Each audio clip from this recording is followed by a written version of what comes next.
The first snowfall of winter always brought silence to the valley, soft, peaceful, almost holy. But that morning, the snow was red. Lyra crouched behind a broken fence, her breath clouding in the air as screams echoed from the village square. The soldiers had come before dawn, wolves in armor, carrying the black banners of the Alpha King. They tore through the huts, dragging people into the open. Her people. Her home. She pressed a hand over her little brother's mouth to keep him quiet. His small body trembled against hers. "Don't move," she whispered. "Don't make a sound." He nodded, his eyes wide with fear. He was only 8. She'd promised their mother she'd keep him safe. But promises didn't stop kings. The sound of boots crunched over snow. Voices followed, deep, harsh, impatient. "Search every hut," one barked. "The rebels are hiding here. The king wants them silenced." Rebels. That word again. They said it every time they burned a village. Lyra stayed hidden until the voices drew closer, then she pushed her brother toward the hollow tree behind the barn. "Stay there. No matter what happens, don't come out until it's quiet." "Lyra. Go." He ran, and she waited just long enough to see him vanish into the hollow before she turned back toward the smoke. The square was chaos. Men and women knelt in the snow, heads bowed. A soldier shoved an old man to his knees and drew a sword across his throat. Another kicked over a crying woman's basket, scattering bread into the mud. Lyra froze. The smell of iron blood filled her lungs. She should have hidden. She should have run. But the moment she saw one of them grab her neighbor by the hair, something in her snapped. "Stop," she shouted before she even realized she'd moved. Every head turned. The soldier dropped the woman and faced her. "Who said that?" She stood, fists clenched, heart hammering. "She's done nothing wrong." The soldier's lips curled. An Omega speaking without permission? He laughed and stepped closer. "You'll regret that, girl." He reached for her throat, but she dodged. His hand brushed her cheek, the claws slicing her skin.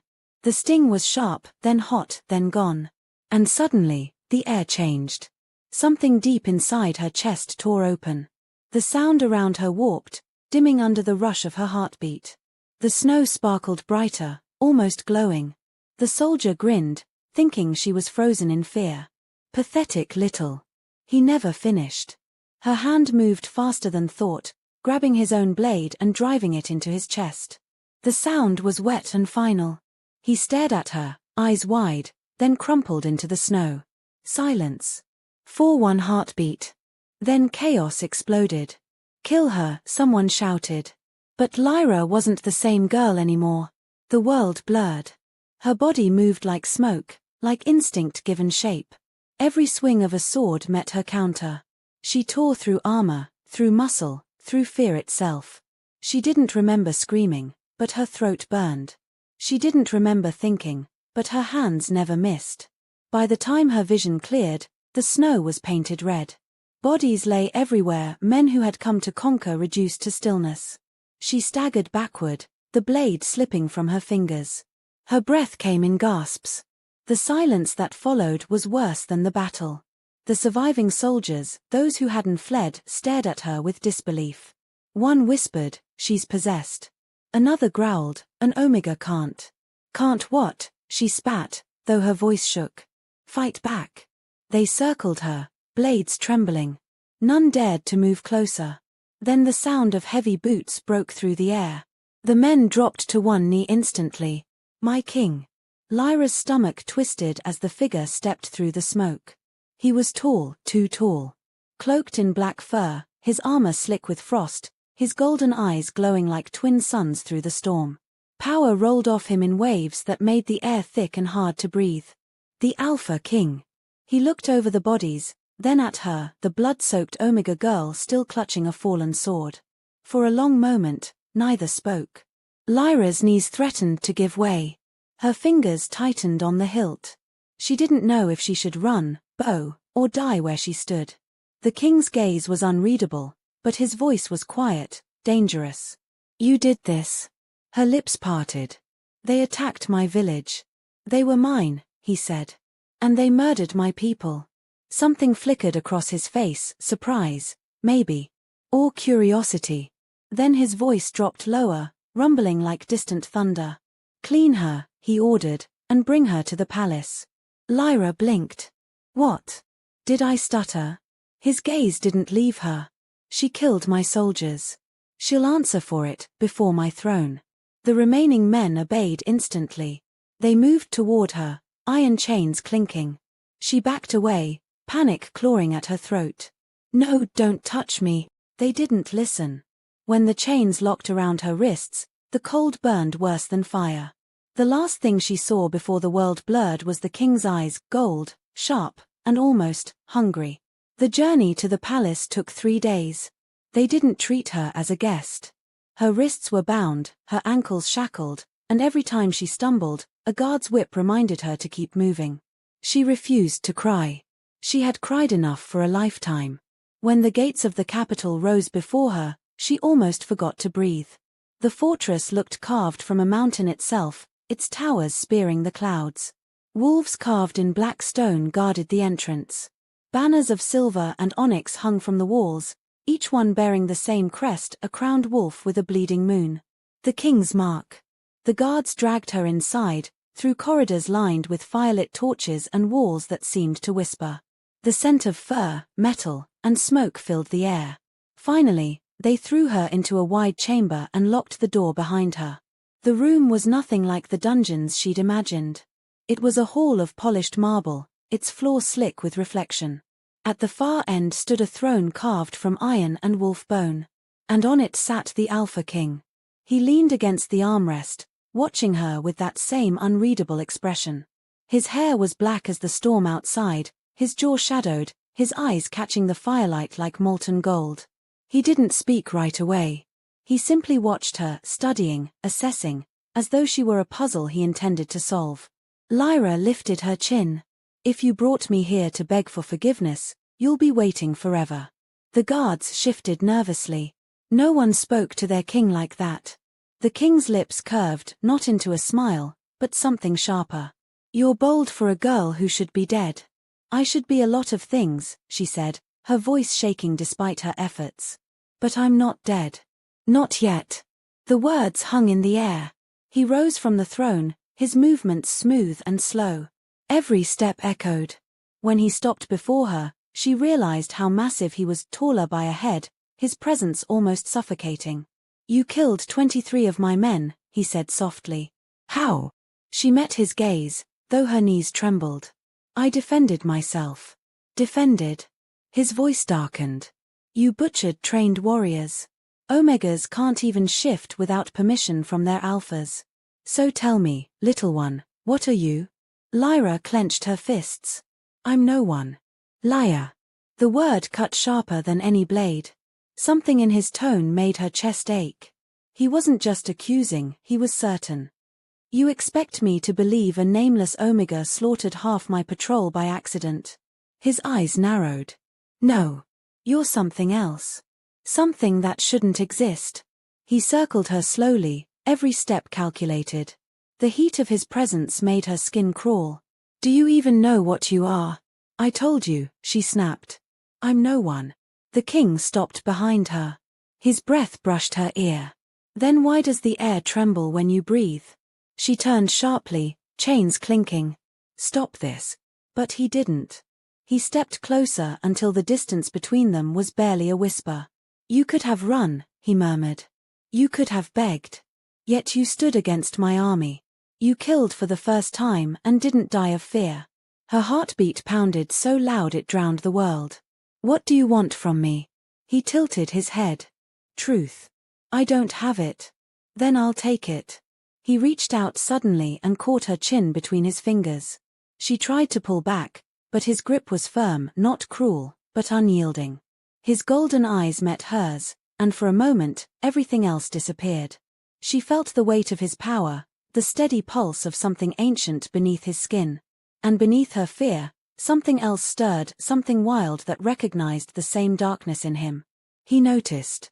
His gaze flicked to the faint scar on her cheek where his soldier had cut her. It was gone, healed completely. His eyes narrowed. You heal like an alpha. I don't know what you're talking about. Don't lie to me. I'm not lying, she shouted. The sound echoed against the marble. Her breath came ragged, her chest tight. For a long time, he said nothing. Then he released her, stepping back with an unreadable look. You should be dead, he said again, almost to himself. And yet. He looked at her as though the answer to a riddle sat right in front of him. Lyra rubbed her wrists, glaring at him through the mess of her hair. If you're going to kill me, do it already. At that, his lips curved slightly. Kill you.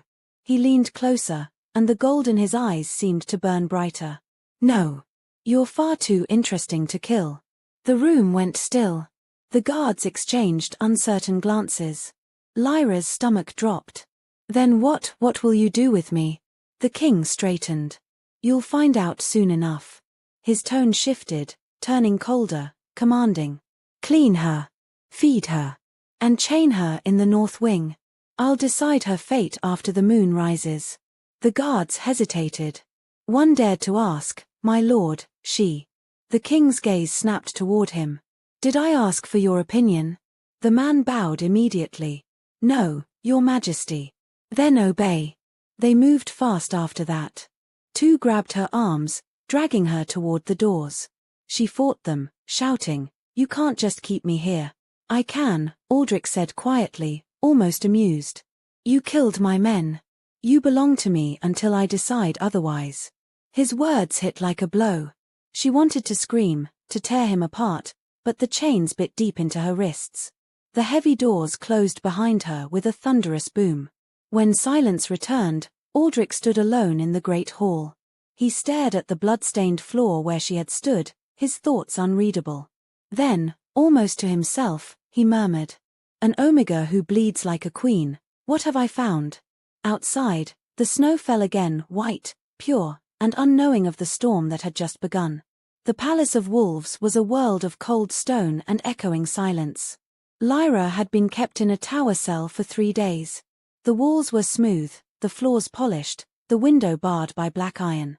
It wasn't a dungeon, but it felt worse, too clean, too still. She sat on the edge of a narrow bed, staring at the bruises around her wrists. Every time she closed her eyes, she saw the red snow again. The screams. The way her hands had moved like they belonged to someone else. The guards brought food but said nothing.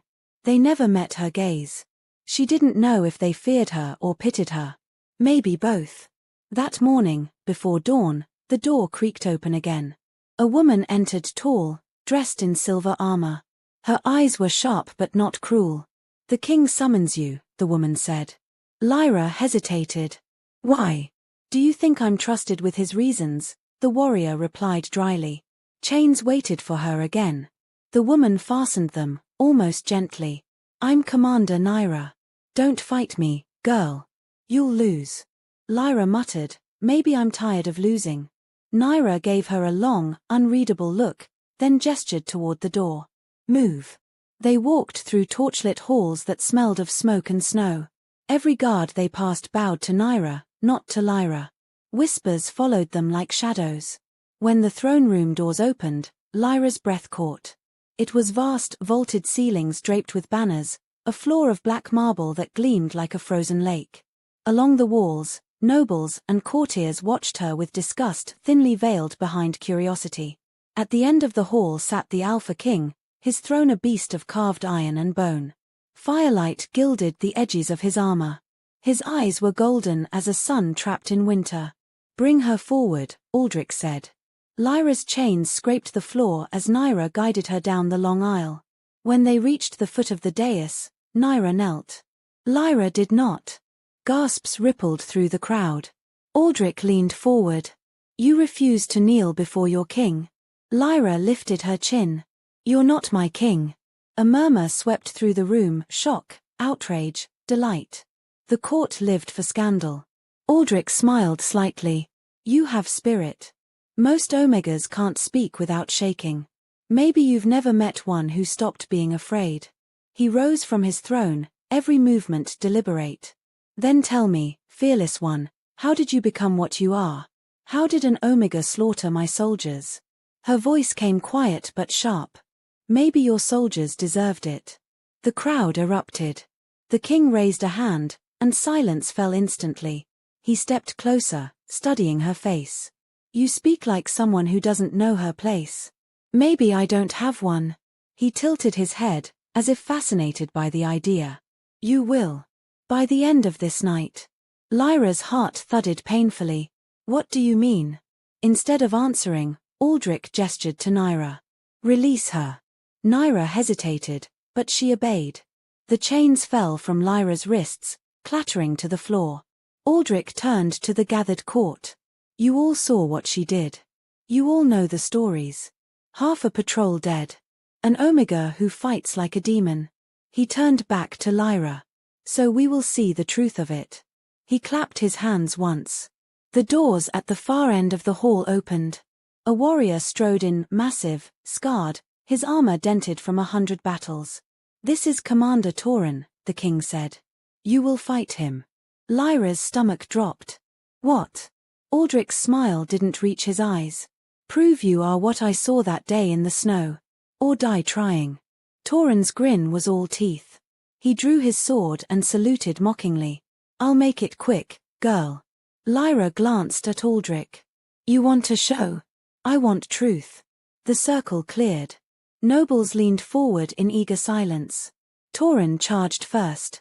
The ground shook beneath his weight. Lyra barely dodged his first swing. The blade sliced through her sleeve, missing flesh by an inch. The second strike came faster. She ducked, rolled, and scrambled to grab the fallen chain from the floor. It wasn't a sword, but it was something. He lunged again. She whipped the chain around his wrist and pulled. The movement was pure instinct. He stumbled, caught off balance, and she slammed her knee into his jaw. Gasps rippled through the court. Tauren roared, rage flooding his face. He ripped the chain from her hand and backhanded her across the floor. Pain flared through her cheek. She tasted blood. Stay down, he growled. You'll only make it worse. Lyra spat red onto the marble. I've heard that before. He swung again. She rolled under it, snatched a fallen dagger from the floor, and drove it upward. It caught him in the thigh. He howled, dropping to one knee. Her body moved before she could think. Grabbing his dropped sword, she swung the flat side hard against his temple. He hit the ground and didn't rise. Silence. Her chest heaved. The blade trembled in her hands. Aldrich descended the throne steps, his boots echoing. He stood before her, watching her with unreadable eyes. The room waited for his judgment. Then he said quietly, interesting. She lifted the sword toward him. You wanted truth. There it is. He looked down at the steel inches from his chest. You challenge your king. I challenge anyone who thinks I'm theirs to command. For a heartbeat, something like admiration flickered in his eyes. Then he said, then fight me. Whispers exploded around them. Lyra stared. What? Fight me, he repeated. Show me if your fire burns hotter than fear. Her grip tightened. And if I win? Aldrich smiled, a slow, dangerous curve. Then you're free. It was madness. But so was everything since the snow. Lyra raised the sword. Fine. He drew his own blade, a black, curved weapon that seemed to hum. When it touched hers, sparks flew. The fight was brutal and fast. His strength dwarfed hers, his strikes calculated, his power controlled. But she was faster, sharper, her instincts alive. She dodged, parried, countered. He drove her back with sheer force, yet she found openings where none should exist. For every blow he landed, she returned one. When their blades locked, his breath brushed her ear. You fight like a wolf who's forgotten her pack. She shoved him back. Maybe I never had one. He laughed softly, genuinely. Perhaps. She spun low, aiming for his legs, but he sidestepped. His sword grazed her shoulder. She hissed and countered, their blades clashing so close their faces almost touched. Why hold back? He asked, golden eyes burning. You could kill me. Maybe I should. Then do it. Her sword pressed against his throat. One cut.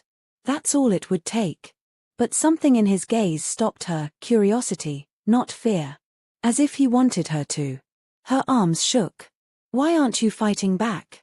Because I wanted to see what choice you'd make. For a long moment, they stood frozen like that, king and omega, predator and prey, neither willing to move. Then she lowered the blade. Gasps filled the hall. Aldrich stepped back, voice calm but edged with steel. She spares me. Not out of mercy. Out of wisdom. He turned to his stunned court. Remember this night. He looked back at her. You will not die by my hand. Not today. Before she could speak, guards surged forward. They seized her arms again, more gently this time, unsure of what she had become. Take her to the north wing, the king ordered. Feed her. Chain her. The nobles erupted into protest, but Aldrich silenced them with a look. As they dragged her from the hall, she caught his gaze one last time. His eyes still burned gold, but beneath that fire, she saw something strange. Not pity. Not anger. Recognition. The north wing of the palace lay deep below ground. The corridors narrowed, torches flickering against damp stone. The air smelled of metal and moss. The guards shoved Lyra into a cell. It was larger than most, but cold, windowless, carved from the mountain itself. Chains hung from the walls. The door slammed shut. Silence settled, broken only by the drip of water from the ceiling. Lyra slumped against the wall, exhaustion seeping into her bones. Her shoulder ached from the fight, her cheek throbbed from Tauren's blow. She stared at her hands. The same hands that had killed men, fought kings, and still trembled like a frightened child's. Who am I? She whispered into the dark.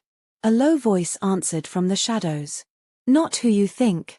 She froze. Who's there? A figure moved in the far corner, shackled to the wall. An older man, hair silvered at the temples, eyes sharp even in the gloom. He smiled faintly. You fight like your mother. Lyra's blood ran cold. You knew my mother. I knew the whole line, he said.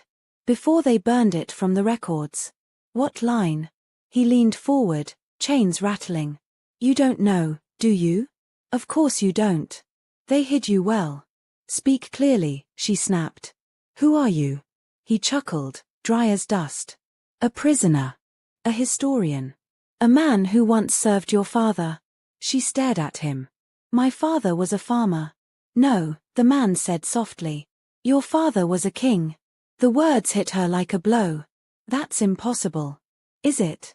Tell me, Lyra, when you killed those soldiers, did your wolf answer you? Or did something older rise? Her throat tightened. I don't know what I am. You are what the prophecy spoke of, he said. The child of the hidden blood. Half royal, half shadow. The one who will end the age of alphas. Lyra shook her head. You're mad.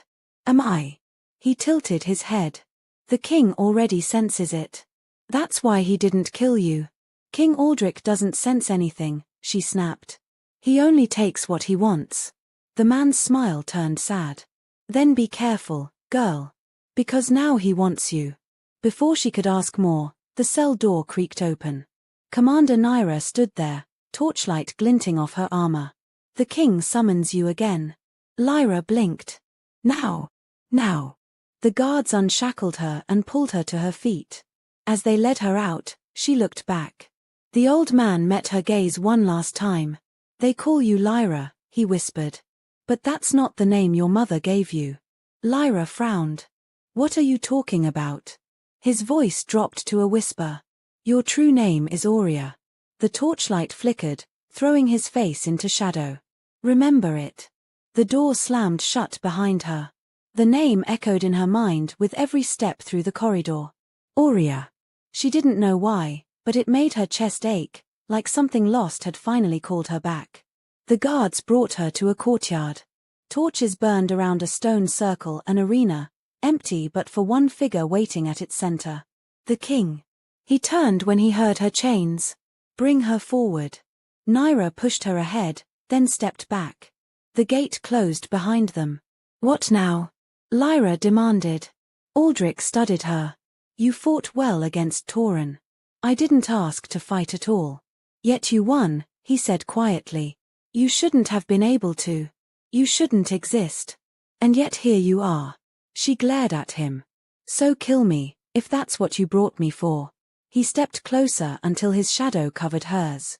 No. Killing you would be wasteful. Then what do you want? He reached out, fingers brushing the side of her neck where her pulse beat fast. Truth, he murmured. And maybe something more. Her breath hitched. Don't touch me. He ignored her. His thumb traced her collarbone, stopping as if feeling something beneath the skin. And then pain flared. A burning light seared from under his touch, spreading across her skin in the shape of a wolf. She gasped, staggering back. The mark glowed crimson for a moment before sinking into her flesh, leaving only a faint shimmer. What did you do to me? She cried. Aldrich's eyes widened, just as shocked. He stepped back, staring at his hand. The same mark now glowed faintly on his palm. It wasn't supposed to. The air between them crackled with heat. The bond had formed an Alpha's mark, ancient and unbreakable. Lyra clutched her chest, trembling. You marked me? He looked at her helplessly, voice rough. It cannot be undone. Her rage surged. You had no right. His jaw clenched. It wasn't my will. Then whose? She shouted. The torches around them flared, flames bending toward her as if drawn by her fury. The mark pulsed on her skin, and for the first time, Aldrich looked afraid. He whispered, What are you? Lyra met his gaze, eyes shining with tears and fire. I don't know, she said. But maybe you should be afraid to find out. The moon hung low over the palace like a blade waiting to fall. Its cold light spilled through the training grounds where the king's warriors gathered, their breath rising in white plumes. Word had spread fast and Omega had defeated Commander Tauren, and now the Alpha King himself demanded a trial by blood. Lyra stood at the center of the arena, wrists still red from the new mark that glowed faintly beneath her skin. Her chains had been removed, but the weight of 1,000 eyes pressed harder than any iron. The crowd whispered. She's cursed. She bewitched him. She'll die before the third strike. Lyra didn't care anymore. After everything, fear had become a dull ache inside her. She looked across the circle to where Aldrich stood, cloak of black fur draped over his armor, silver sword in hand. You called me here, she said, voice carrying across the cold air. What do you want this time? Another fight for your amusement? Aldrich's golden eyes flickered with something unreadable. Not amusement. Proof. Proof of what? That you belong in my kingdom. She laughed bitterly. As what? Your weapon? Your pet? The crowd hissed. No one spoke to their king like that. Aldrich's jaw tightened, but his tone remained calm. As something more dangerous. Something the world isn't ready to name. He raised his sword. Begin. The clang of steel rang through the night. Lyra grabbed the blade they'd given her, a slender, curved sword that felt too light in her hand, and braced herself as Aldrich lunged. The first blow came fast, nearly knocking her backward. Sparks scattered as their blades met. He was stronger, heavier, faster. Every swing of his weapon felt like the weight of a storm. She barely dodged in time, the impact numbing her arms. Still holding back, he said through clenched teeth. Don't insult me with restraint. I'm not holding back, she shouted, parrying a strike that sent her sprawling to her knees. You're just impossible. He circled her like a predator. Then stop fighting like prey. Rage flickered in her chest. She pushed off the ground, twisting, letting the motion carry her into a full spin. Her blade met his in a sharp, defiant arc, cutting across his arm. A murmur rippled through the crowd. Aldrich glanced at the thin line of blood staining his armor, then smiled. Better. He struck again, faster this time. She blocked once, twice, then her grip slipped. His sword caught her shoulder, tearing fabric and skin. She gasped but didn't falter. The pain grounded her, it reminded her she was still alive. Their swords locked once more, faces inches apart. She could see the firelight reflected in his eyes, the heat of his breath brushing her lips. Why do you fight like you hate me? He whispered. Because you took everything from me. For a heartbeat, something flickered in his gaze, guilt, or maybe sorrow, but it was gone before she could name it. He shoved her back, their blades separating with a flash of sparks. The crowd roared as they clashed again and again. Sweat and blood mixed on her skin, the mark on her collarbone pulsing with every heartbeat. She felt power building inside her, a heat that wasn't entirely hers. When their blades locked once more, she felt it surge up her arm like lightning. She pushed, not with strength, but with will. The air rippled. Aldrich was thrown backward, crashing into the stone barrier. Gasps filled the arena. Lyra stood trembling, the hilt of her sword glowing faintly with energy. "What was that?" she whispered. Aldrich rose slowly, eyes burning with a strange mix of shock and hunger. "The mark," he said. "It's binding us.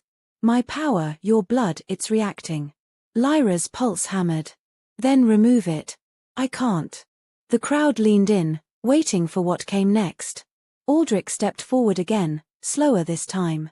His voice dropped, softer, almost reverent. "Do you feel it too? The pull?" "I feel the trap," she spat. He smiled faintly. "Maybe they're the same thing." He lunged again. This time, their swords met with a force that sent a shockwave through the air, scattering sand and snow. Lyra's knees buckled, but she didn't yield. She twisted, ducked under his guard, and struck. Her blade stopped just under his chin, drawing a single bead of blood. The arena fell silent. Aldrich's chest rose and fell slowly. His sword hung limp at his side. "Do it," he said. His voice was quiet, but it carried. "Strike me down. Win your freedom." Lyra's hand trembled. "You're trying to trick me." "No," he murmured. "I'm trying to see who you are." Her vision blurred with sweat and tears. She could kill him. End it. Walk away from all of this. But something inside her refused. Not mercy. Not pity. Something deeper, an instinct she didn't understand. She lowered the blade. Aldrich stared at her, blood running down his throat, and for a moment, there was no king, no court, just two souls caught in something neither could escape. Then he turned to the crowd. "She spares me. Remember that." The nobles erupted into noise, anger, disbelief, awe. Aldrich silenced them with one look. "Take her back to her chambers," he ordered, eyes still locked on her. "She's not a prisoner. She's under my protection." Lyra's heart stuttered. Protection. It sounded like another word for cage. As guards led her away, she caught Aldrich's last whisper carried on the wind. "You will understand, little wolf. One day, you'll see what you are." Chapter 6, The Wolf's Mark. Lyra's chamber glowed with firelight, but she felt no warmth. The mark on her collarbone pulsed faintly beneath her tunic, a reminder of everything she couldn't escape. She paced the room until her legs ached.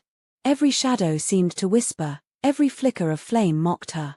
Finally, the door opened. Commander Nyra stepped inside, bowing briefly. "The king requests your presence." Lyra's voice was rough. "Now." "He doesn't sleep much." "Neither do I," Lyra thought. She followed Nyra through the silent halls.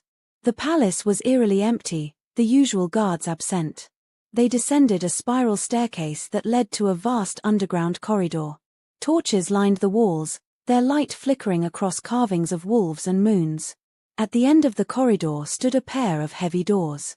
Nyra pushed them open. Aldrich stood alone in a circular chamber. The walls shimmered faintly with runes. The floor was etched with a great symbol, a wolf surrounded by chains of light. "What is this place?" Lyra asked. "The heart of the palace," Aldrich replied. "A sanctuary of old power. Only the king and his blood may enter." "Then why am I here?" His eyes met hers. "Because I think you carry the same blood." Her pulse quickened. "That's impossible." He stepped closer. "Is it?" His hand hovered near the mark on her skin. "Do you feel it when I'm near?" She swallowed hard. "I feel trapped." A ghost of a smile touched his lips. "Then maybe you understand me better than you think." She glared at him. "You think I want to understand you? I think you already do." He circled her slowly, voice low. "There's a reason I didn't kill you. When I saw you in the snow, drenched in blood, I saw power older than mine. I smelled something, royal." She frowned. "Royal? Your blood sings with it. I'm just a servant." "No," he stopped behind her. "You're something that shouldn't exist." He brushed his fingers lightly across her shoulder. The mark flared, flooding the room with light. Lyra gasped, spinning to face him. "Stop it." But he didn't move. The same light burned along his arm, connecting them in a thin thread of fire. "What's happening?" she cried. "The bond is awakening," he said through clenched teeth. "Our wolves are recognizing each other. I don't want this." "Neither do I," he growled, stepping closer. "But it's done." The light pulsed between them like a heartbeat, growing stronger until it filled the entire room. The runes on the walls glowed in answer. Lyra felt her knees weaken. "What did you do to me?" His expression softened, but his voice stayed firm. "This mark, it's an ancient bond. It ties us. My strength flows through you, and yours through me." She shook her head. "No. I don't want your strength. I don't want you." "Too late." She backed away, breath ragged. "You think this makes me yours?" "No," he said quietly. "It makes you mine and me yours. The bond goes both ways." She stared at him, horrified. "You mean we're connected," he finished. "Until death." Lyra trembled. "Undo it." "I can't."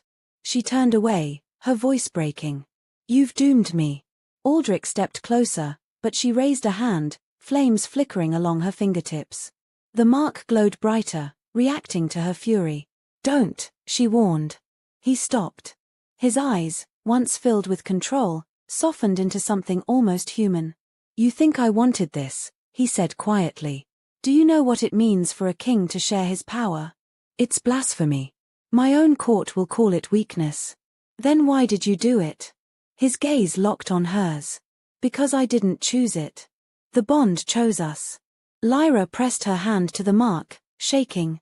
"Then it's a curse." "Maybe," Aldrich said. "Or maybe it's the beginning of something neither of us can fight." She laughed bitterly. "You speak like it's fate." "Fate doesn't care what we believe," he said. "It only waits." The room fell silent except for the crackle of the torches. Lyra's anger faded into exhaustion. "What happens now?" Aldrich turned away, his shoulders heavy. "Now, you learn to live with what you are. And what we've become." He walked toward the door, then paused.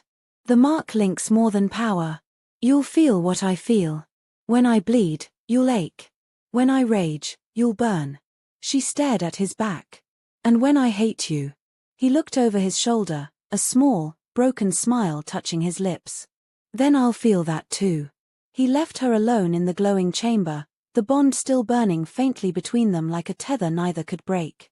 Lyra sank to her knees, clutching the place where his mark had branded her. For the first time in her life, she wasn't just afraid of what the world might do to her. She was afraid of herself.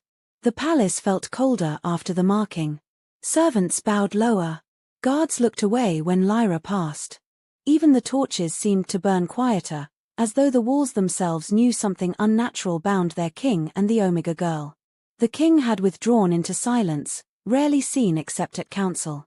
Lyra remained in the north wing, watched constantly by soldiers who didn't speak to her.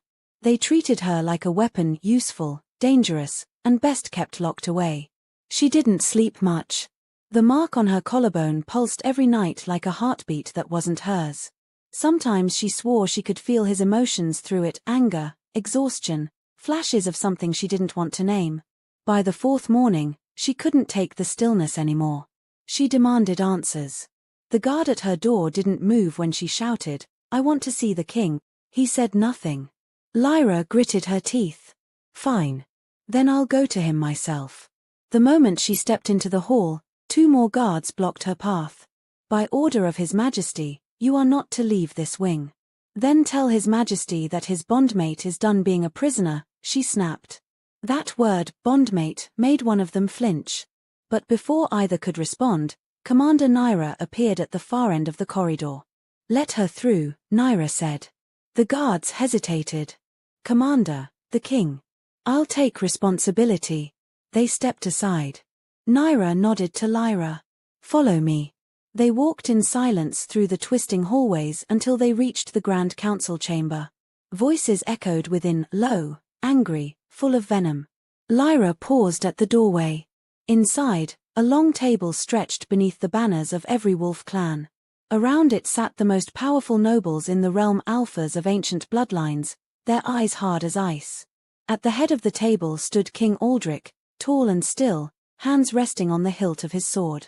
Lyra could feel his power like heat against her skin. One of the alphas, a grey-haired man with eyes like stone, slammed his fist on the table. "You bring her here?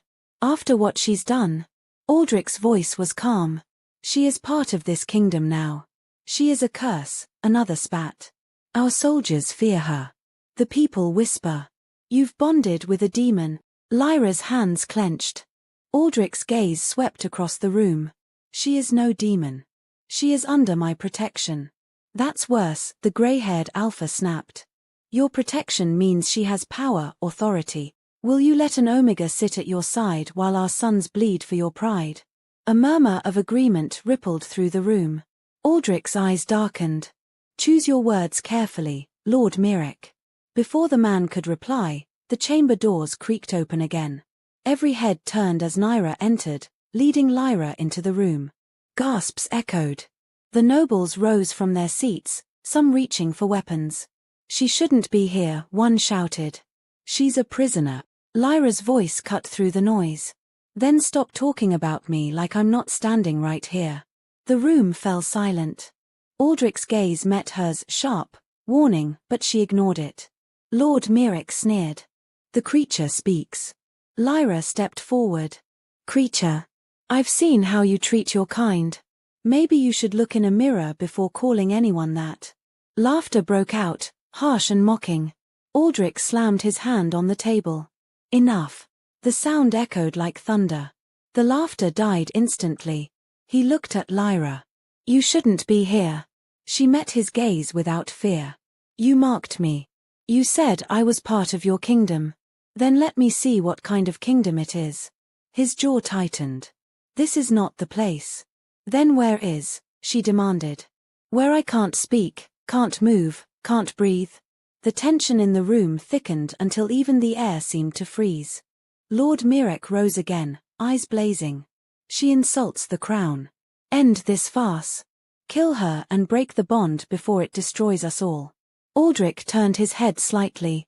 "You would have me kill my bonded?" "It's not natural," Mirek said. "You can feel it, can't you? The bond is changing you." Aldrich's gaze was icy. "I am still your king. Then act like one." The moment the words left Mirek's mouth, the room went deadly still. Aldrich moved faster than anyone saw. One heartbeat he stood still, the next his sword's tip rested beneath Mirek's throat. "You forget yourself," Aldrich said softly. "I allow you to speak because I value truth, not because I tolerate treason." Mirek swallowed hard. "My king. I only." "Enough." Aldrich sheathed his blade and looked at the room. "The matter is closed. The girl stays." The council erupted again, but he ignored them. Lyra stared at him, torn between fury and confusion. She wanted to hate him for claiming her, but when he stood like that unyielding, fearless, part of her saw something else beneath the monster's mask. When the meeting finally ended, Aldrich motioned for Naira to dismiss the guards. Lyra turned to leave, but his voice stopped her. "Stay." She faced him. "Why? So you can scold me for speaking?" "No," he said quietly. "So I can tell you that you shouldn't have." She laughed bitterly. "You're welcome. You have no idea what you've just done," he said. "They will try to destroy you now. I've survived worse." He stepped closer. "You've survived luck. That's different." She glared up at him. "Then maybe luck likes me." For a heartbeat, silence stretched between them, thick, charged. Then he turned away. "Go. Before I forget, I promised to protect you." She almost said something cruel, something to hurt him back, but stopped. The mark on her chest pulsed, and in that instant, she felt his exhaustion like it was her own. Without another word, she left. The palace feast was meant to calm the kingdom, but it only made the cracks wider. Tables filled the great hall, heavy with meat, fruit, and wine. Musicians played softly as nobles forced smiles, pretending the realm wasn't trembling beneath their feet. Lyra sat at the end of the hall, apart from the others. She had been forced to attend, dressed in a black gown that shimmered faintly under torchlight. A mark of the king's favor, they said. A chain made of silk. Across the room, Aldrich sat at the high table, a silver goblet in his hand. He looked every bit the king, calm, cold, untouchable. Their eyes met once. The bond pulsed faintly between them, and she looked away. Naira stood nearby, scanning the crowd with sharp eyes. The commander leaned down and whispered, "Be careful tonight. The air smells wrong." Lyra frowned. "What do you mean?" "Too many smiles," Naira murmured. "When wolves grin, blood follows." Before Lyra could reply, a servant passed by with a tray of wine. Aldrich took a goblet, raised it to his lips, then froze. The color drained from his face. The goblet fell from his hand, shattering on the stone floor. A heartbeat later, he collapsed. Chaos erupted. "Poison," someone screamed. Guards rushed forward. Lyra was already running, the mark on her chest burning like fire. She reached him as he convulsed, blood on his lips. "Move," she shouted, shoving the guards aside. She pressed a hand to his throat, his pulse flickered, faint and dying. The bond flared violently, his pain ripping through her like lightning. "No, no, no," she whispered. "Stay with me." Her vision blurred. Instinct took over. She pressed her palm over the mark glowing beneath his collar, and power surged from her into him, a raw, burning wave she didn't know she had. Light filled the hall. When it faded, Aldrich gasped for air, eyes snapping open. The room fell silent. Lyra staggered back, drained and trembling. The mark on her chest burned red-hot. "She healed him," someone whispered. "No," another hissed. "She cursed him further." Lord Mirek's voice cut through the murmurs. "You saw it. She did this. She poisoned him and used witchcraft to mask her guilt." Lyra stared at him, speechless. "That's not true. Who else could it be?" Mirek snarled. "No servant dares touch the king's cup. Only those near his heart." The crowd murmured in agreement. Fear twisted into fury. Aldrich struggled to stand, his hand gripping the edge of the table. His eyes were dazed but fierce. "Enough." Mirek ignored him. "You've doomed us all, girl. That mark of yours, it's killing him from the inside." Lyra shook her head. "I saved him." "Liar." The guards began to close in. "Stop," Aldrich croaked, his voice weak but commanding. "Stand down." They hesitated. Mirek turned on him, furious. "My king, she's a curse. Every day she lives, your strength wanes. Look at yourself, you were poisoned, and she meddles with power she cannot control." Aldrich's golden eyes sharpened. "And yet I live." The hall went silent again. He turned slowly, looking at Lyra. "She saved me." Mirek spat on the floor. "Then we are truly doomed." He stormed out, his followers behind him. The feast was over. The music died. Aldrich sank back into his chair, pale and trembling. Lyra knelt beside him, unsure if she should touch him. He spoke softly, voice rough. "The poison was meant for me. But now it binds us both." "What do you mean?" He looked at her, eyes dimming. "Whatever you did, it saved me, but part of that poison lives in the bond now." Fear gripped her. "Then I'll find a way to remove it." He gave a faint, tired smile. "You'd undo what ties us together." She met his gaze. "If it means saving your life." For a long moment, he said nothing. Then he reached up, brushing a strand of hair from her face. His hand trembled. "You're either my salvation or my ruin, Lyra. I can't decide which."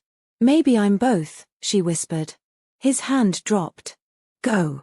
Before I change my mind and lock you away again." She stood, her heart pounding, and turned toward the door. Behind her, Aldrich's voice echoed faintly. "They'll come for you now. Be ready." Outside, the snow began to fall again, soft, quiet, and red where it touched the torchlight. Somewhere deep within the palace, in the shadows beyond reach, Lord Mirek's voice whispered to a cloaked stranger. "The king is poisoned. The girl is cursed. It's time to end them both." And the fire of betrayal began to burn. The kingdom woke to the sound of drums. Low and heavy, they rolled across the snow-covered valley, echoing off the palace walls like the heartbeat of war. From the tower window of her chamber, Lyra could see fire on the horizon, not sunrise, but the glow of armies. Banners of crimson and silver fluttered in the cold wind. The northern clans had come. Nyra burst through the door without knocking. "Pack what you can. The outer gates are under attack." Lyra turned. "Already?" He said they wouldn't move for weeks. "Cale doesn't wait," Nyra said grimly. "He smells weakness." The council's betrayal made sure of that. Lyra's hands trembled as she grabbed her cloak. "The king. In the war hall. He refuses to retreat." The corridor beyond her room was chaos, servants running, soldiers shouting, the clang of steel as armor was fastened in haste. The smell of smoke drifted down the halls. When they reached the grand staircase, Lyra stopped. At the base of the steps, Aldrich stood surrounded by his generals, giving orders with the calm of a man born for battle. He wore black armor inlaid with gold, a wolf carved across the breastplate.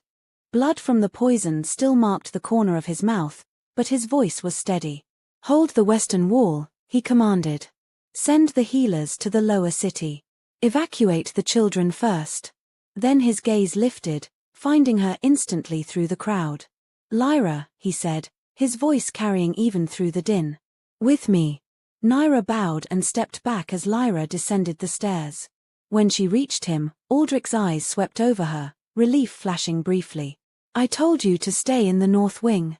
You also said they'd come for me," she said. "You were right." He didn't argue. "Cale wants the throne, and you. I don't even know him." "You will," Aldrich said darkly. "He calls himself the War Wolf. He's raised half the northern clans on one promise, that he'll take back the bloodline I supposedly destroyed." Lyra frowned. "The bloodline? The same royal blood that runs through you," Aldrich said quietly. "The truth they never told you." Before she could ask, the walls shuddered. A deep boom rolled through the palace, shaking the floor beneath their feet. "They've breached the outer gate," someone shouted. Aldrich drew his sword. To arms. The great doors of the hall swung open, revealing the storm of war outside. Snow and ash swirled together as wolves in silver armor poured into the courtyard, clashing with Aldrich's black-clad soldiers.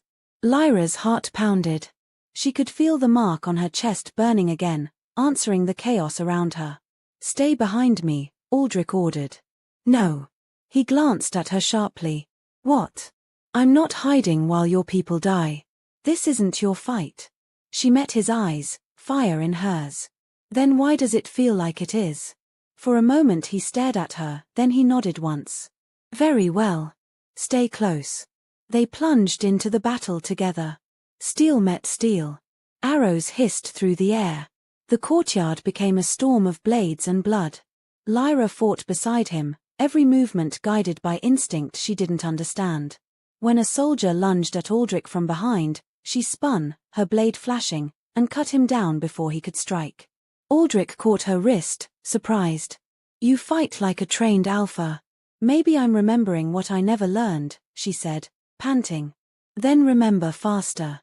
He pushed her behind him as a massive warrior broke through the line. The man's armor was crimson, his eyes pale as frost. "Cale." The war wolf towered over them, his voice booming through the chaos. "Brother." The word struck like thunder. Aldrich's grip on his sword tightened. "You lost the right to call me that long ago." Cale's laughter was cold. "You killed our father and took his crown. Now I'll take yours and the girl you've stolen." Lyra froze. "Brother," she whispered. Aldrich didn't look at her. "Ignore him." Cale's gaze found her then, and the fury in his eyes softened to something almost reverent. "So it's true," he murmured. "The lost heir lives." Lyra's stomach turned. "What are you talking about?" He smiled, cruel and knowing. "You don't know, do you?" "Of course you don't." He made sure of that. Aldrich lunged before Cale could say more. Their blades collided, sparks flying. The clash of brothers was like the collision of storms, fury meeting power, history meeting vengeance. Lyra backed away, caught between them, the mark on her chest flaring hotter with every strike. Cale caught Aldrich's wrist and twisted, slamming him into the stone wall. "She is ours," Cale snarled. The blood of the true royal line. The throne belongs to her, not you. Aldrich's eyes blazed. She belongs to no one. He drove his sword into Cale's side. The war wolf roared, staggering back. You can't kill me, brother. The prophecy won't let you. Before Aldrich could answer, Cale slammed his hand to the ground. The air cracked. A wave of shadow burst outward, knocking everyone off their feet. Smoke filled the courtyard, and when it cleared, Cale was gone. The battle stilled. Only the wounded and dying remained. Aldrich stood slowly, blood streaking his face. He looked at Lyra, his expression unreadable. He'll come again. Lyra pressed a hand to her burning mark. He said I'm the heir. That I'm. You're not, Aldrich said too quickly. He lies. She stepped closer. Then why does the bond burn when he says it? He turned away, his silence louder than any answer. Outside, thunder rolled across the valley. The storm wasn't over. It had only begun. Night fell heavy and fast. The palace smoldered from the day's battle. Smoke rose from broken towers, and the stench of blood clung to the snow. Lyra stood at the window of her chamber, watching the fires. She couldn't stop replaying Cale's words. The blood of the true royal line. The mark on her chest pulsed as if in agreement. When the knock came, she didn't turn. If it's you, Aldrich, I'm not in the mood. No answer. She turned and saw the shadow at the door. Before she could shout, a hand covered her mouth. Cold metal pressed against her neck. A voice whispered, "Don't scream, little wolf." Pain exploded at the base of her skull. Darkness swallowed her. She woke to the sound of wind. When she opened her eyes, she was lying on the floor of a moving carriage. Her wrists were bound, her cloak gone. Through the narrow slits in the wood, she saw a landscape of black forest and snow. Across from her sat Cale. He looked cleaner now, his wound wrapped, his armor polished. His pale eyes watched her like a hawk's. "Where are you taking me?" she demanded. "To the truth," he said simply. "I don't want your truth." He chuckled. "You'll want this one." Lyra strained against her bindings. "You're insane." "Maybe," he said. "But not wrong." She glared at him. "If you're Aldrich's brother, why attack him? Why kill your own?" Cale's expression darkened. "Because he killed our father and the woman who carried you." Lyra froze. "That's not possible. My mother was a servant." "She was a queen," Cale interrupted. "The last of the true line. You were born under the crimson moon, the night the prophecy began." Her voice broke. "You're lying." He leaned forward, eyes burning. "You think that mark on your chest is his gift? It was there before he touched you. His bond only woke it." She shook her head violently. "No. Ask him yourself," Cale said. "If you live long enough."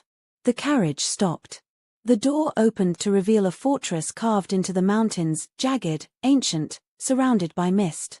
Torches lined the bridge that led inside. Cale dragged her out. Soldiers bowed as he passed. Inside, the air was cold and damp. The walls glowed faintly with runes like the ones beneath Aldrich's palace. Cale pushed her into a wide chamber lit by a single fire. "This was our father's hall," he said quietly, "before Aldrich burned it." Lyra stared at the charred banners hanging from the ceiling. The wolf crest carved into the stone was nearly identical to Aldrich's, but crowned with a star instead of a moon. Cale turned to her. "The prophecy said a daughter born of ruin would end the age of kings. You are that daughter." She took a step back. "I don't want your throne." "You don't have a choice," he said. "It's in your blood. Then take it. Rule." "I don't care." He smiled, bitter and cold. "I can't. The prophecy names you. Only the marked Omega can unite the packs or destroy them." Lyra's heart pounded. "And if I refuse?" "Then the world burns," Cale said simply. "And your bond with Aldrich will drag you into the fire first." He reached out suddenly, gripping her arm. The mark under her skin flared in response. Cale's eyes widened. "So it's true. He marked you with his power." He let go, shaking his head. "Foolish brother. He's tied his life to yours. When you fall, he dies with you." Lyra stared at him. What do you want from me? Kale's voice softened. I want you to remember. Before he twisted your story, before he made you his. He reached into the fire and pulled out a pendant, its chain blackened but intact. This belonged to our mother. She died trying to protect you. Aldrich took you from her arms and left her to burn. Lyra's breath caught. The pendant was shaped like the wolf crest she'd seen in her dreams. No, she whispered. He wouldn't. Wouldn't what? Kill for the throne? He's always done it. Tears stung her eyes. Why tell me this now? Because the clans are coming, Kale said. They'll follow whoever wears the mark. Join me, sister. Take your birthright and end his rule. Lyra turned away, shaking. You're using me. He didn't deny it. Maybe. But better to be used for truth than chained in lies. Before she could reply, the mark on her chest flared again, brighter than before. Pain seared through her body, stealing her breath. Kale caught her as she fell to her knees. What's happening? She gasped. He frowned. The bond. His calling to you. Through the haze of pain, she felt Aldrich's voice in her mind, faint, desperate. Lyra, come back. Kale's expression hardened. He's dying. She met his eyes, tears streaking her face. Then let me go. He hesitated. If you return, you'll die with him. Then so be it. Before he could stop her, she slammed her bound wrists against the edge of the hearth. The chain snapped. Fire flared around her hands, the mark glowing like molten gold. Kale staggered back. You can't control it. I don't need to control it, she said. I just need it to take me home. The flames swallowed her. For a moment, the room vanished in blinding light. When it faded, Kale was alone, the pendant still warm in his hand. He stared into the fire, his voice a whisper. Then run back to him, little sister. When the prophecy ends, we'll see who the gods truly chose. Back in the shattered palace, Aldrich lay on the floor of the war hall, blood pooling beneath him. His vision blurred. Lyra, he rasped. And somewhere, through fire and darkness, she answered. The storm had not stopped for 3 days. Snow beat against the broken towers like fists, and every howl of the wind sounded like a cry for vengeance. In the war hall, the king's advisors whispered that Aldrich was dying. The bond mark on his chest had darkened, the veins around it black with poison. He lay on the great table, refusing the healer's touch. Every time they tried to treat him, pain flared through his body until he nearly tore apart the room. Nyra stood at his side, silent and pale. If she doesn't return soon, she murmured, neither of you will survive. Aldrich's voice was rough. She will. He forced himself to stand, gripping the edge of the table. His legs shook but he didn't fall. The guards rushed forward to help him, but he waved them off. Ready my horse, he ordered. I'm going north. Alone? Nyra asked. He looked out toward the snow-covered horizon. She's my bond. I'll find her or die before the mark fades. Within the hour, the king of wolves rode into the storm, black cloak snapping behind him. The blizzard swallowed him whole. Lyra woke in the ruins of a frozen forest. Her body ached from the magic that had carried her there. Snow clung to her lashes, her fingers burned from cold. But she could breathe. She was free. Kale's fortress was gone, left behind in flame and shadow. She rose slowly, scanning the trees. Aldrich. Only wind answered. The bond inside her throbbed faintly weak, like a dying heartbeat. She could feel him somewhere far away, slipping further with every breath. She started walking. Hours passed. The forest grew darker. Wolves watched her from between the trees but didn't attack. She felt their eyes, their breath, their fear. The mark glowed faintly under her torn cloak, and they backed away. By nightfall, she reached a cliff overlooking the valley. Smoke curled from the distant mountains, the remains of Kale's siege. The sight twisted her stomach. You're walking into death, a voice said behind her. She spun, blade raised. A man leaned against a pine tree, tall, hooded, silver eyes gleaming in the dark. He looked both young and ancient at once. Who are you? She demanded. An old friend of your blood, he said. And his enemy. Her fingers tightened around the hilt. Cale sent you? He shook his head. Cale serves his rage. I serve the prophecy. I'm tired of prophesies. Then you should have died as a child, he said softly. Because it was written that you'd survive and bring ruin to kings. Lyra took a step back. You're mad. Perhaps. He reached into his cloak and tossed something to her. A pendant, black and silver, marked with the same sigil Cale had shown her. My mother's, she whispered. Your birthright, he corrected. Cale told you part of the truth, but not all. Aldrich didn't just take you from the fire, he started it. Her stomach dropped. You lie. Do I? He tilted his head. The night your parents died, Aldrich was not yet king. He served under their banner. But greed does strange things to wolves. Ask him why he wears a crown forged from the bones of the Alpha he betrayed. Lyra's heart pounded. She wanted to deny it, but the bond inside her twisted painfully, as though it knew he spoke some version of truth. The stranger smiled faintly. You'll find him soon. Ask him. And when you do, remember, prophecy never lies, but kings always do. He vanished into the snow before she could answer. Lyra stood there, trembling, staring at the pendant until her vision blurred. Then she heard it, faint, distant, but unmistakable. The echo of her name carried by the wind. Lyra. She turned toward the sound and ran. She found him at dawn. Aldrich lay slumped against a broken tree, his armor cracked, his sword half buried in the snow. Blood stained the snow around him. His lips were pale. Lyra dropped to her knees beside him. Aldrich. His eyes opened slowly. When he saw her, something like relief flickered through the pain. You came back. She touched his face, tears freezing on her lashes. You fool. You shouldn't have come after me. I told you I would. You're dying. Not yet. He tried to smile, but it faltered. The bond kept me alive long enough to find you. She pressed her hands over the wound at his side. Her magic flared again, weaker this time, but enough to stop the bleeding. He gasped as warmth spread through his chest. You shouldn't waste your strength, he murmured. I'm not wasting anything. They sat in silence for a long time, the storm quieting around them. Finally, Lyra said softly, Cale told me about my parents. Aldrich's jaw tightened. He tells many stories. Is it true? She demanded. Did you kill them? He looked away. It wasn't supposed to happen like that. Lyra's heart cracked. Then it is true. I didn't kill them, Aldrich said, voice breaking. But I didn't stop it either. She stared at him.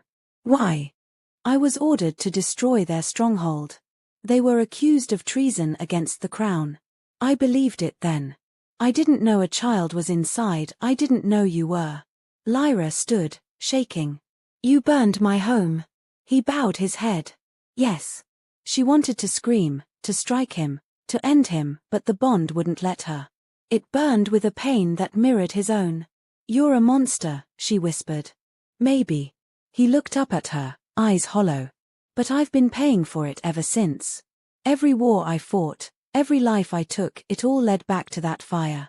She turned away, tears spilling freely now. You saved me only to chain me. I saved you because I owed you everything, he said softly. Because when I looked into your eyes that day in the snow, I saw the same fire I once lit and I couldn't let it burn again. She shook her head, backing away. You don't get to make yourself the hero in my story. Aldrich's voice dropped to a whisper. Then write your own, Lyra. But if you want to end me, do it now. My life is yours to claim. Her hand tightened around her blade. She raised it, trembling. The mark on her chest pulsed once, then twice, syncing with his heartbeat. She couldn't move. The pain wasn't physical, it was deeper, like something inside her was breaking. She dropped the sword. I can't. Aldrich exhaled shakily, the tension draining from him. Then neither can I. They stood in silence, two broken halves of the same curse, bound by blood and fate. They made camp in the hollow of the cliffs as night fell again. The fire flickered weakly, barely enough to chase off the cold. Aldrich sat beside it, his cloak drawn tight, while Lyra watched from across the flames. Finally she said, if the prophecy is true, if I'm meant to end the Age of Kings, What happens to you? Aldrich met her gaze. Then I suppose my time ends with it. She frowned. You don't even fight it. He smiled faintly. You can't fight the storm that made you. You just hold your ground until it passes. She looked into the flames, her voice trembling. Then when this is over, I'll have nothing left. You'll have your freedom, he said. That's worth more than a crown. Lyra's eyes shimmered. Freedom feels empty without a place to go. He leaned forward, his hand brushing hers. The bond flared softly, not painful this time, just warm. Then find one, he whispered. Even if it's not with me. They sat there until the fire burned low, saying nothing more. The silence between them was fragile, but it held. When Lyra woke, the world was too quiet. The fire had gone out. The ground beneath her was cold. Aldrich was gone. She stood quickly, heart pounding. Aldrich. No answer. Tracks led down the slope toward the valley. She followed them until she reached the frozen river below, and there she saw him, kneeling at the water's edge, hands clutching his chest. The mark on his skin was glowing black. She ran to him.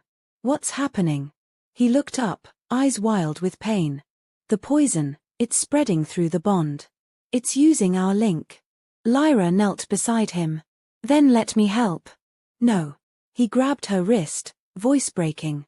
If you touch it, it'll take you too. Tears burned her eyes. Then what do I do? He tried to speak, but blood filled his mouth. Break it, he gasped. Break the bond before it kills us both. Lyra froze. I don't know how. He smiled weakly. You will. The bond came from you, your power woke it. Only you can end it. She shook her head violently. If I break it, you'll die. If you don't, we both will. The air around them shimmered with heat as the mark burned brighter. Pain stabbed through her chest, forcing her to her knees. She could feel his heartbeat slowing, and hers slowing with it. Aldrich, she whispered, hold on. Do it, he said, voice fading. Be free. She pressed her hand over the mark, tears falling onto his armor. I can't lose you. You already lost me, he said softly. Now save yourself. Lyra's scream tore through the mountains. The mark flared one last time, a burst of white fire that split the air. She felt the bond tear, a pain so deep it felt like her soul shattering. Then silence. When she opened her eyes, Aldrich lay motionless beside her. The mark on his chest was gone. Her own had turned from crimson to silver. She touched his face gently. I broke it, she whispered. I broke us. Snow began to fall again, soft and slow. The first light of dawn touched the horizon. Lyra stood, numb and shaking, and turned toward the distant mountains where Kale waited. If the prophecy wanted an end to kings, she would give it one. Not for fate. Not for freedom. For love lost and the fire it left behind. The sun never rose fully that morning. It hung low and weak behind clouds, spilling no warmth, only a sickly light that turned the snow gray. The land itself seemed to mourn. Lyra buried Aldrich at the edge of the frozen river. She had no crown to mark him, no words to ease his passing. Only her hands, trembling as they brushed snow from his face for the last time. You said I'd understand one day, she whispered. But I still don't. The wind answered in a long, mournful sigh. When the ground was covered again, she stood in silence. The mark on her chest, now silver, no longer burned, but its faint shimmer pulsed with his memory. The bond was gone, yet the ache of it lingered like a ghost. She turned her gaze north. Smoke still rose from Kale's fortress. Her brother's words echoed in her mind. The prophecy names you. The fire that once burned in her blood was cold now, but she felt something heavier replacing it, purpose. She began walking. The northern clans gathered in the ruins of the battlefield where Aldrich had fallen. Thousands of wolves stood in silence, armor glinting faintly beneath the pale sky.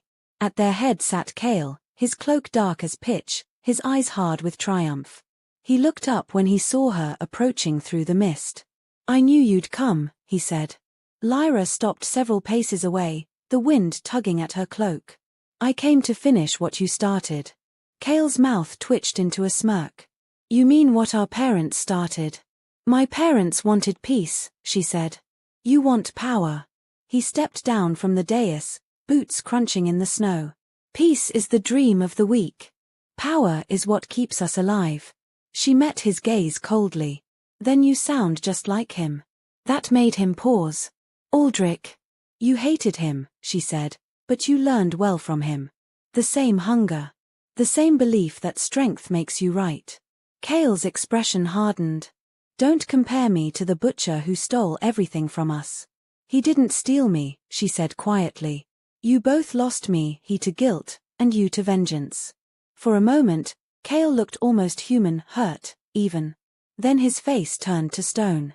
You're speaking like a queen already. I didn't come to rule. He smiled faintly. No. You came to fulfill the prophecy. He gestured, and one of his guards brought forward an ancient scroll bound in black leather. Cale unrolled it carefully. The parchment was brittle with age, the ink faded. Read it, he said, offering it to her. Lyra hesitated, then took it. Her eyes moved over the words, written in an old dialect of the wolves. The letters shimmered faintly under her touch, rearranging themselves into something she could understand. When the moon bleeds and the crown breaks, a child born of ruin shall rise. The marked Omega will end the age of kings, and bring the Pax to heal beneath one name. Her own. Lyra's breath caught. The words glowed briefly, then faded again. Cale watched her. You see now. It was never about me. It was always you. She closed the scroll slowly. And what happens after I end the age of kings? Cale's smile widened. We begin a new one. She frowned. Yours. Ours, he said. The bloodline reborn. Brother and sister Alpha and Omega united as the gods intended. Lyra stepped back, disgust flickering in her eyes. That's not unity. That's control. He sighed, almost pitying. You sound just like him again. Then maybe he was right about one thing, she said. You'll never be free while you chase crowns. Cale's expression darkened. Freedom is a lie. You think Aldrich freed you? Look at you now, still chained to your past, to the prophecy, to me. Lyra's voice was steady. Maybe I am chained. But I'll decide where those chains lead. The mark on her chest began to glow, faint at first, then brighter, silver threads snaking across her skin like veins of light. The soldiers nearest her backed away. Cale's eyes widened. You can't control it. I don't need to control it, she said. I just need to end this. The air crackled. A gust of wind tore through the ranks, scattering snow. Her hair lifted, her eyes burning silver. You wanted the prophecy? Then you'll have it. Cale drew his sword, shouting to his soldiers, seize her. They rushed forward, but the ground split beneath them. Light poured from the fissures as power burst outward from Lyra's body. The first wave threw them backward. The second wave turned the air itself into fire. Cale raised his sword, shielding his eyes. Lyra, stop. But she couldn't hear him anymore. The power inside her had broken free, centuries of bloodlines, curses, and promises unleashed. The prophecy wasn't a story. It was a weapon. When the storm finally subsided, the snow was gone. The battlefield was nothing but scorched earth and silence. Cale knelt in the ashes, his armor blackened, his sword buried in the ground beside him. Lyra stood before him, her cloak tattered, her silver eyes still glowing faintly. You've destroyed everything, he whispered. No, she said quietly. I've set it free. He looked up at her, hatred warring with awe. You think this makes you better than us? You think the gods will forgive you? Lyra turned away. I don't want forgiveness. She began walking. I want peace. Behind her, Cale's voice rose again, hoarse, furious. You can't run from destiny, sister. Lyra didn't look back. Then let it catch me if it can. The clans scattered that night, broken and leaderless. Some fled north, others vanished into the mountains. Cale's body was never found among the dead. Some said he escaped. Others whispered the earth swallowed him whole.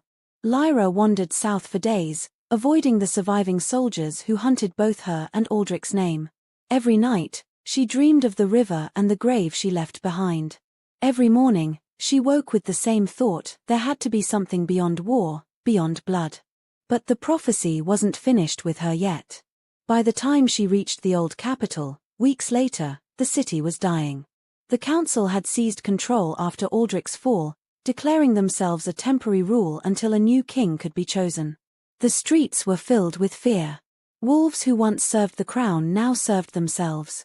When Lyra entered through the crumbling gates, no one recognized her. Her cloak hid the mark, her eyes dimmed to a dull gray. She walked through the city like a ghost.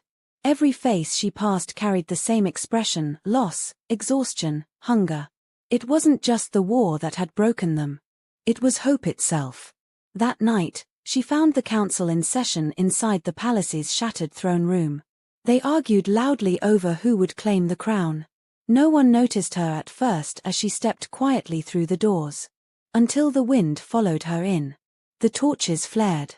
The air shifted. The council turned as one. "Who dares enter?" one began, then stopped when he saw her face. Lyra lowered her hood. "I do." The room fell silent. "It's her," someone whispered. "The cursed Omega." She stepped forward. "No. Not cursed. Chosen." One of the councillors, a young noble with trembling hands, pointed at her. "You killed the king." Lyra's voice was steady. "He's not dead.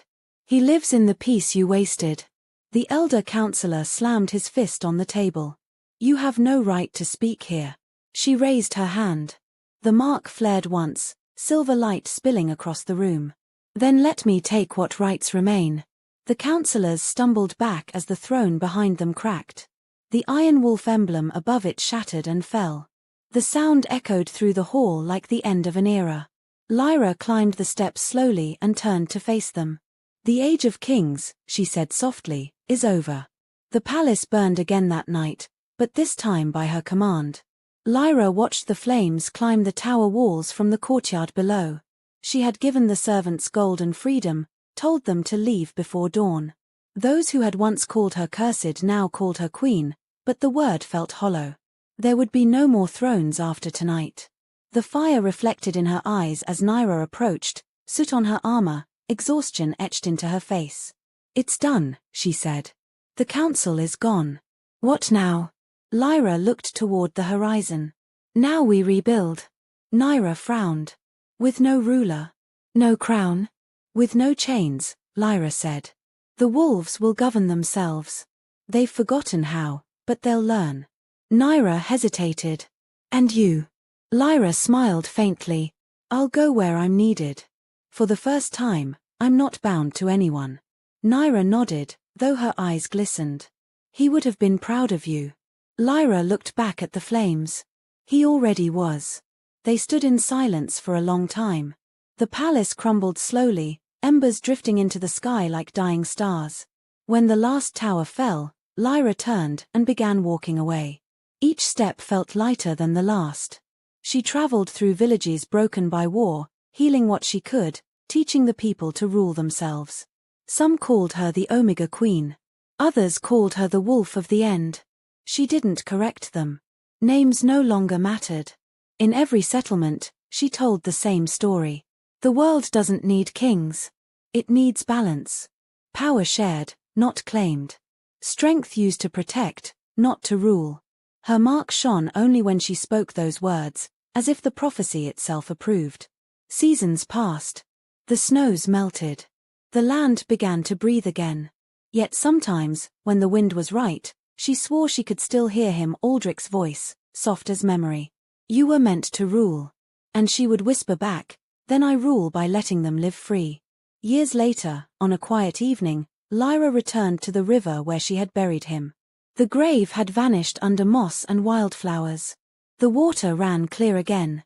She knelt beside it, setting down the blackened pendant Kale had once given her. "It's over," she said softly. "The kings are gone. The packs are free." For a moment, the wind stirred, curling around her like an embrace. The silver mark on her chest shimmered once, then faded completely. She smiled. "Rest now. We're both free." When she stood and turned to leave, the first full moon in years rose above the trees, pale, perfect, and whole. The Age of Kings had ended. The Age of Wolves had begun. The first real peace in a generation lasted only a season. When the snow melted and the rivers ran red with rust from fallen banners, whispers began to crawl through the scattered packs. A queenless land, they said, was a land ripe for conquest. And though the throne was ash and the crown had melted, power still breathed beneath the soil, an echo of the wolves' old hunger. Lyra heard it first in a mountain village. She was tending a wounded child when the bells began to ring. The sound was low and urgent, an old call that meant only one thing: war had returned. She looked up, eyes narrowing. Where? An old man staggered into the square, breathless. The southern clans march. Kale lives, he's raised a new army. The name hit her like a blade. Kale. After all the death, all the fire, he still wasn't gone. She stood slowly. The villagers watched her, fear and hope warring in their faces. Do we run? One asked. Lyra's silver eyes hardened. No. You run when you have something to protect. I have nothing left to lose. That night, she left the village under a blood-colored sky. She didn't take soldiers, only the memory of the man she'd buried and the bond that still pulsed faintly beneath her skin. Whatever Kale wanted, he wouldn't stop until she faced him again. The southern plains were already burning by the time she reached them. Smoke rose from the horizon, staining the clouds black. Wolves fought wolves across the ruins of once loyal towns, their howls drowning out the screams of the dying. The prophecy had done its work well. Without kings, every alpha wanted to be one. Lyra walked through the battlefield like a ghost. Her presence alone was enough to make some drop their weapons. Those who didn't paid with their lives. She fought without fury now, without pride, only precision, like cutting away rot to save what little was still alive. When the last enemy fell, she stood among the bodies, blood spattering her face and hair. Her hands trembled. This wasn't peace. This was the same endless circle Aldrich had tried to break. Still fighting wars that don't belong to you, a voice said behind her. She turned sharply. Kale stood there, alive, scarred, his right arm bound in black leather where the burn from her power had twisted his skin. His eyes burned like frozen suns. Brother, she said. I thought I buried you with the others. He smiled, teeth sharp. It takes more than prophecy to kill me. What do you want? The same thing as always, he said. The end of weakness. You destroyed kings, Lyra, but the world still kneels to fear. I'll fix that. By ruling through it. By ending it, Kale snapped. The old ways are ash, but something must rise from the ruins. The wolves need a leader. They need us. There is no us. His expression softened just a little. You still don't see it, do you? We were born for this. The prophecy gave us power so that we could shape the world. Together. Lyra's hand went to the hilt of her sword. You twist every truth you touch. He laughed quietly. And you cling to ghosts. You think the memory of one dead king can guide you? Aldrich's peace was a dream, and dreams die. Her eyes flashed. Then I'll die with mine. Kale's grin faded. So be it. He drew his sword, and the ground shuddered beneath their feet. The wind howled through the broken plains, scattering the embers of the dead. When their blades met, the clash echoed for miles. They fought until the world itself seemed to hold its breath. Kale's strength was monstrous, every strike a hammer, every movement precise. Lyra moved like light, faster, sharper, each parry fueled by fury and grief. Still fighting for him, Kale taunted between blows. For a man who used you. I fight for what he believed in. He believed in power. Don't fool yourself. Their swords locked, faces inches apart. Kale's eyes flicked to her glowing mark. You're no different from me. Lyra twisted free, sending him sprawling back. You're wrong. I'm exactly what you fear, a wolf who doesn't need a crown. She lunged, her sword cutting a streak of light through the air. Kale barely blocked it. Sparks flew. The force of their clash sent a shockwave across the field, flattening the flames and toppling nearby ruins. They broke apart, circling. Kale's grin returned, blood on his lips. You can't kill me, sister. You'd be killing the last of your family. Then I'll make sure you die as my mistake, not my kin. She struck again, faster than sight. Her blade found his side. He stumbled, growling, but instead of falling, he caught her wrist. Their marks pulsed in unison, his dark red, hers silver. The air between them ignited with light and shadow. The prophecy awakened. Lyra felt it like fire through her veins, memories, visions, voices of the ancient wolves who had once ruled before kings. Their whispers roared through her mind. Balance, not blood. End the chain. Kale's voice broke through the storm. See it, Lyra. The world kneels to power. Together we could. No, she gasped. Together we'd only rebuild the cage. She pulled free, gathering the storm within her chest. The mark flared blinding white. Kale's eyes widened. What are you doing? Ending it. She drove her hand into the ground. The power exploded outward, a wave of light that swallowed everything. When the brilliance faded, Kale was gone, no body, no blood, only a deep crater and silence. Lyra fell to her knees, breathing hard, surrounded by snow that glowed faintly with the remnants of her power. The war was over. But peace was not yet born. That night, she dreamed of Aldrich. He stood by the river, alive, watching her with that calm, unreadable gaze. You did it, he said. You broke the chain. Lyra stepped closer. It doesn't feel like victory. It never does, he said softly. Peace isn't a crown, Lyra. It's a burden you carry so no one else has to. She reached for him, but he was already fading. Don't leave me again. I never left, he said, smiling faintly. I just stopped standing in your way. When she woke, dawn was breaking. For the first time in years, the sky was clear. Days passed. The world quieted. Villages rebuilt. The wolves began to learn how to live without kings, just as she had promised. Yet Lyra couldn't shake the emptiness that followed her victory. She had ended Kale, ended the prophecy's curse, but part of her still felt unmoored, like a blade with no hand to hold it. She wandered the rebuilt capital alone, the ruins of the palace now a sanctuary where the people came to trade and speak freely. They called her queen still, though she no longer corrected them. A queen of no throne was better than a king of ashes. That evening, as the sun dipped low, Lyra approached with news. Her armor was dull with dust, her expression heavy. They found something, she said. At the river. Lyra's heart stilled. What?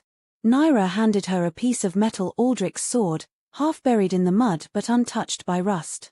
The engraved wolf crest still gleamed faintly. Lyra's fingers tightened around the hilt. The weight of it felt familiar, like a heartbeat returning to her hand. Why now? Lyra shrugged. Maybe the river's done keeping secrets.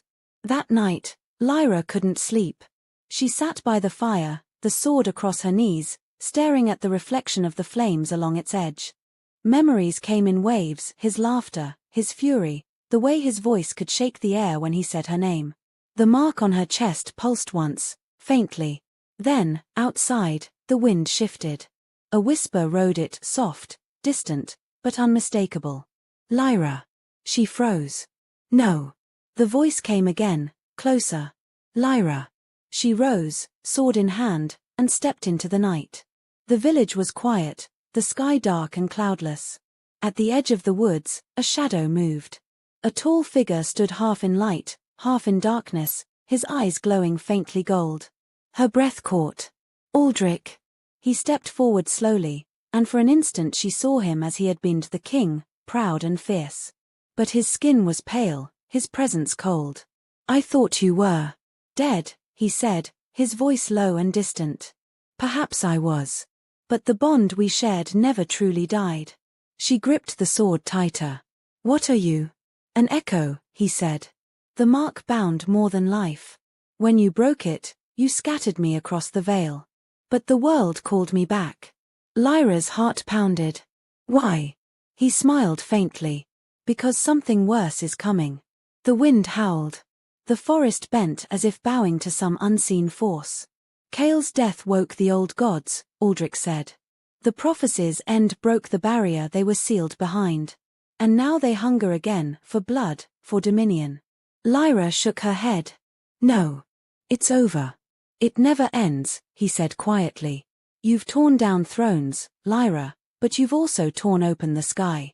She felt it then, a tremor deep beneath her feet, a rumble that wasn't thunder. The air shimmered faintly, and a voice ancient and cruel whispered through the trees.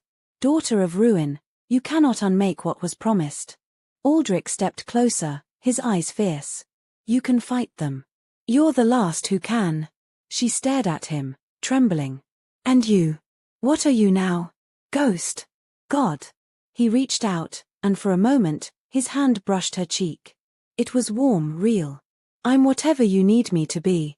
Tears blurred her vision. Then stay. I can't, he said. The dead don't belong among the living. But you can call me when you need me. My strength still lies in you. The mark on her chest flared again, silver turning to gold. You gave it back, she whispered. No, Aldrich said. You've always had it.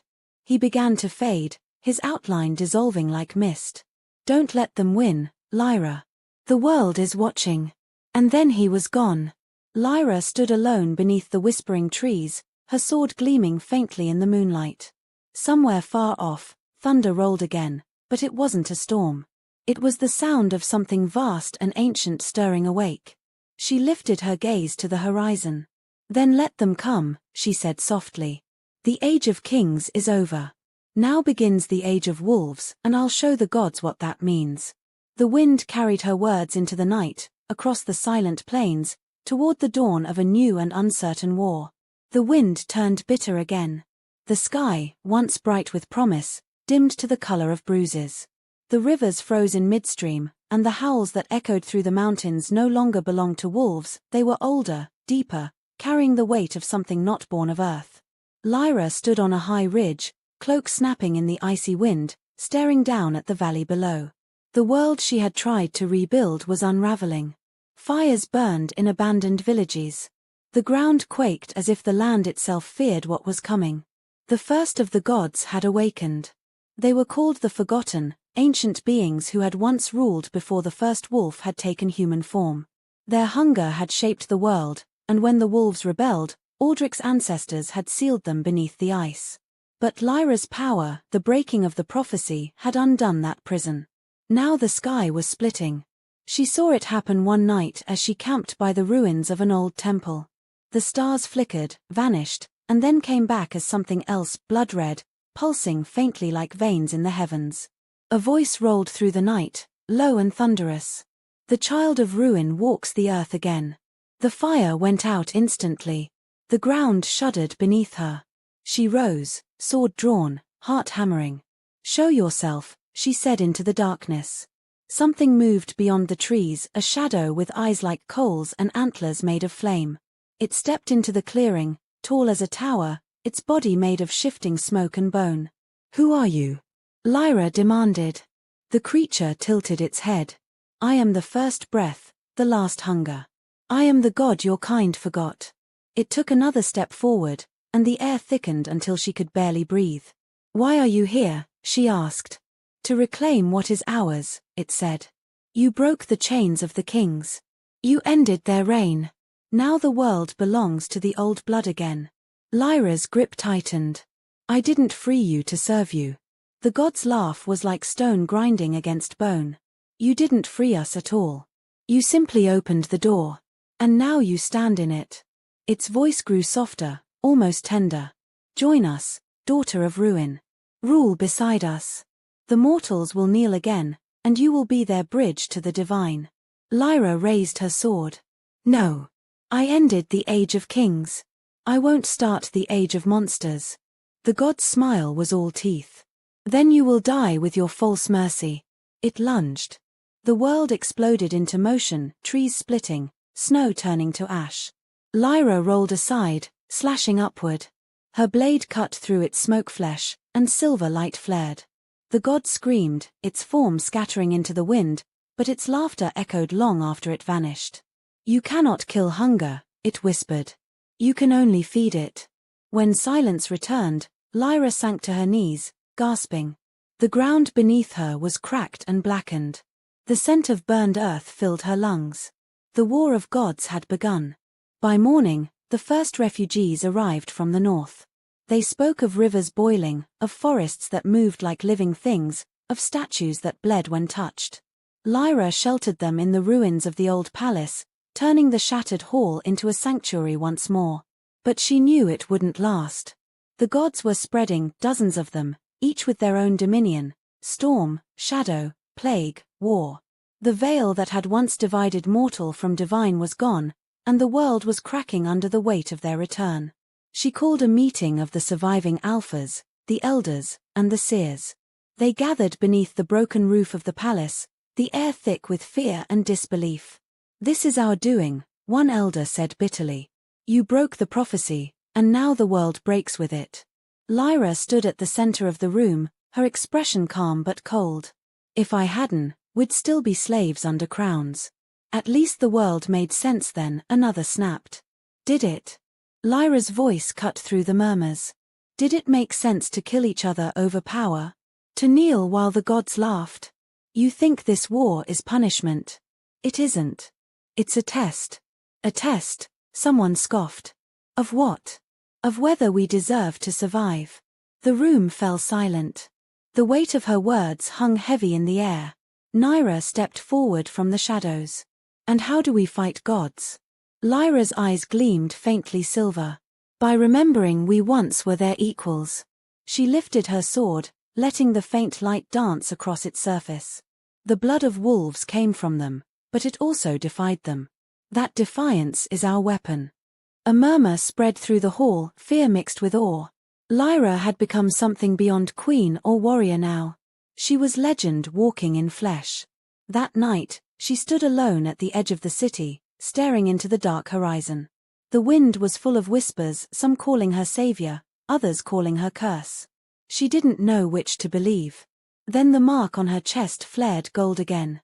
A figure appeared beside her, faint as moonlight, Aldrich's echo, more spirit than man. "You've woken the old world," he said softly. "And it's hungry." "I know," she whispered. "But it's not just gods. It's us too. The wolves, they're still drawn to power." He looked at her, eyes warm despite the chill of his form. "You can't kill hunger, Lyra. But you can starve it." "How?" "By giving them something greater to fight for." She turned to him. "And what's greater than survival?" "Hope," he said simply. "The kind that doesn't belong to crowns or gods." Before she could answer, the wind shifted again. A deep, rumbling roar rolled across the valley. The mountains themselves trembled. Aldrich's gaze turned toward the sound. "They're coming. Then I'll meet them halfway." By dawn, the sky was alive with storms. The air burned with lightning that never touched the ground. The first god armies moved through the northern pass, shadows in armor of frost, eyes like stars. Behind them, 3 great figures loomed, their forms too vast to comprehend. Lyra rode out alone to face them. The wolves watched from the cliffs, silent and terrified. When she reached the base of the mountains, the gods halted. Their voices shook the air. "You are mortal, yet you carry our flame. Kneel, child of ruin, and we will spare your kind." Lyra looked up, her hair whipping in the storm. "I don't kneel anymore." The central god, the one with antlers of ice, raised its hand. "Then burn." The sky opened. Fire poured down like rain. Lyra closed her eyes. The mark on her chest blazed, and a wall of silver light erupted around her. The fire struck and broke, scattering into sparks. She felt the power surge through her veins, not borrowed, not stolen, but wholly hers. She raised her sword, and the light expanded, slicing through the storm. The gods staggered back, their roars shaking the mountains. "This world is not yours anymore," she said, her voice carrying like thunder. It never was. The clash that followed split the heavens. Light and shadow collided, tearing the sky apart. Wolves howled from the cliffs as the earth itself seemed to hold its breath. When it was over, nothing moved. The gods' forms were gone, shattered into mist. Lyra fell to her knees, her body broken, blood running silver in the snow. But the world was still. The silence that followed was not death. It was renewal. When Lyra woke, she was surrounded by light. Not the cold glare of divine power, but the soft gold of morning. The storm had passed. The mountains stood whole again, the rivers unfrozen. She lay in a field of white flowers where the battlefield had been. Naira knelt beside her, relief and tears in her eyes. "You're alive." Lyra's lips curved faintly. "For now." "What happened?" "The gods are gone," Lyra whispered. "Or sleeping again. Maybe they finally remembered mercy." She sat up slowly, wincing at the ache in her body. The mark on her chest was gone completely, leaving only a faint scar. She touched it with trembling fingers. "It's finished." Naira looked at her in awe. "You ended them." Lyra shook her head. "No. I ended us, the version of us that needed thrones and wars to exist." She looked out over the valley, where the wolves had begun to gather. They watched her silently, uncertain. Lyra rose to her feet, voice clear and steady. "You don't need kings. You don't need gods. You never did. The blood that built this world is yours. So is its peace." For a long moment, there was only silence. Then one wolf bowed. Another followed. And another, until the whole valley bent their heads, not in submission, but in understanding. Lyra turned to Naira, smiling faintly.